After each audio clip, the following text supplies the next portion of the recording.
আকাশবাণী কলকাতা জেলার চিঠি বীরভূম থেকে লিখেছেন আমাদের সংবাদদাতা চন্দ্রনাথ বন্দ্যোপাধ্যায়। এবারেও বসন্ত উৎসব হলো না শান্তিনিকেতনে। বিশ্বভারতী কয়েক বছর ধরেই বসন্ত উৎসব করা থেকে বিরত থেকেছে। এর দায়িত্ব নিতে চায় না বিশ্বভারতী এমন একটি ধারণা মানুষের মধ্যে আসার পরই 2020 সালে বসন্ত উৎসবের সমস্ত আয়োজন করেছিল রাজ্য সরকার, কিন্তু করোনার কারণে বাতিল হয়ে যায় সেই উৎসব। তারপরে শান্তিনিকেতনে আর ফেরেনি বসন্ত উৎসব। প্রতিবারের মতো এবারও তাই ছোট ছোট ভাবে নিজেদের উদ্যোগেই বসন্ত উৎসব ডানা মেলেছে সোনাঝুরি সৃজনী শিল্পগ্রাম থেকে শুরু করে পাড়ায় পাড়ায়। বসন্ত উৎসব এবার হবে না এমন দোলাচলের মাঝেই বিশ্বভারতী জানিয়ে দেয় এই উৎসব তারা করছে না। বিশ্বভারতীর এই বিজ্ঞপ্তি জারি হতেই হতাশা ক্ষোভ উগরে দেন আশ্রমিক থেকে শুরু করে ছাত্রছাত্রী এমনকি পর্যটন ব্যবসায়ীরাও।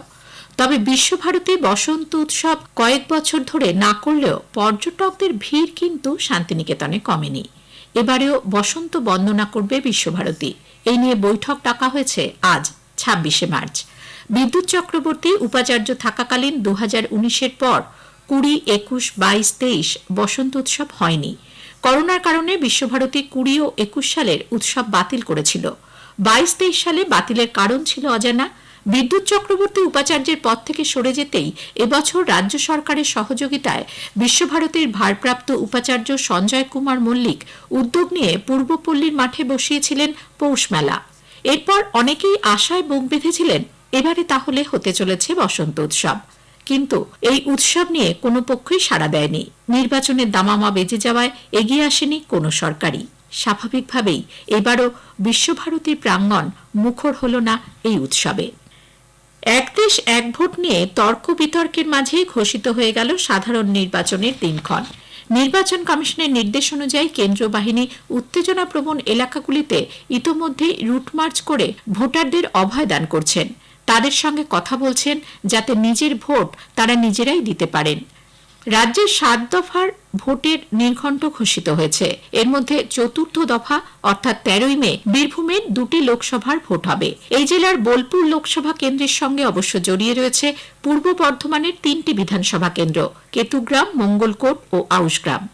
বীরভূম জেলায় লোকসভা ভোটে এবার অংশ নেবেন 29,08,484 জন ভোটার। এর মধ্যে প্রথমবার ভোট দিচ্ছেন 19,900 জন। 50% বুথেই থাকবে ওয়েবকাস্টিং এর ব্যবস্থা। মোট ভোটারের মধ্যে পুরুষ রয়েছেন 14,54,798 জন, মহিলা 14,43,784 জন এবং তৃতীয় লিঙ্গের ভোটার রয়েছেন 38 জন। বিশেষভাবে শারীরিক চাহিদা সম্পন্ন ভোটারের সংখ্যা 31,860। 80 বছরের বেশি বয়স্ক ভোটারের সংখ্যা 31,524। রক্ষকে যদি ভক্ষক হয় তাহলে কি পরিস্থিতি হয় তার জ্বলন্ত ছবি দেখা গেল বোলপুরে। পুলিশের বিরুদ্ধেই অপহরণ করার অভিযোগ উঠল। সেই আধিকারিককে গ্রেপ্তার করে বোলপুর আদালতে তোলা হলে আদালত প্রথমে 5 দিনের পুলিশ হেফাজত, পরে তাকে জেল হেফাজতে পাঠানোর নির্দেশ দেন।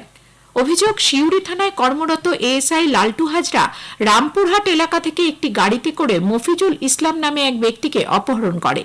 ঘটনার সময় তিনি পুলিশ কর্মীর ঊর্ধ্বেই পড়েছিলেন। সঙ্গে ছিলেন এক সিভিক ভলেন্টিয়ার এবং অপরিচিত এক ব্যক্তি। অভিযোগ, মফিজুলকে অপহরণের পর তার থেকে 1.5 লক্ষ টাকা দাবি করেন ওই আধিকারিক। রামপুরহাট এলাকা থেকে একটি 4 চাকা গাড়িতে করে অপহরণের পর বর্ধমানের উদ্দেশ্যে তাকে নিয়ে যাওয়া হচ্ছিল বলে জানা গেছে। সুপুরের কাছে গাড়িটি দাঁড়ালে মফিজুল বাইরে বেরিয়ে চিৎকার করতে শুরু করেন। এরপরে স্থানীয়রা ছুটে এসে তাকে উদ্ধার করেন।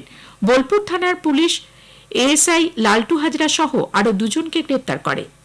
সাইকেল চালিয়ে ভারতবর্ষের 4 ধাম সহ দ্বাদশ জ্যোতির্লিঙ্গের দর্শনে বেরোলেন অযোধ্যার এক যুবক। চলতি বছরের 12ই জানুয়ারি পরিবারের আশীর্বাদ নিয়ে অযোধ্যার থেকে সাইকেল নিয়ে খালি পায়ে বেরিয়ে পড়েন বছর 25-এর দিনকর উপাধ্যায়। ওড়িশা হয়ে পৌঁছেছেন এ রাজ্যের বীরভূমে। এই জেলা ছুঁয়ে দেওঘরের বৈদ্যনাথ ধামের উদ্দেশ্যে রওনা দেন তিনি। এখনো পর্যন্ত 15,000 কিলোমিটার যাত্রা করেছেন সাইকেলে। জেলার চিঠি শেষ হলো। বীরভূম থেকে এটি পাঠিয়েছেন আমাদের সংবাদদাতা চন্দ্রনাথ বন্দ্যোপাধ্যায়।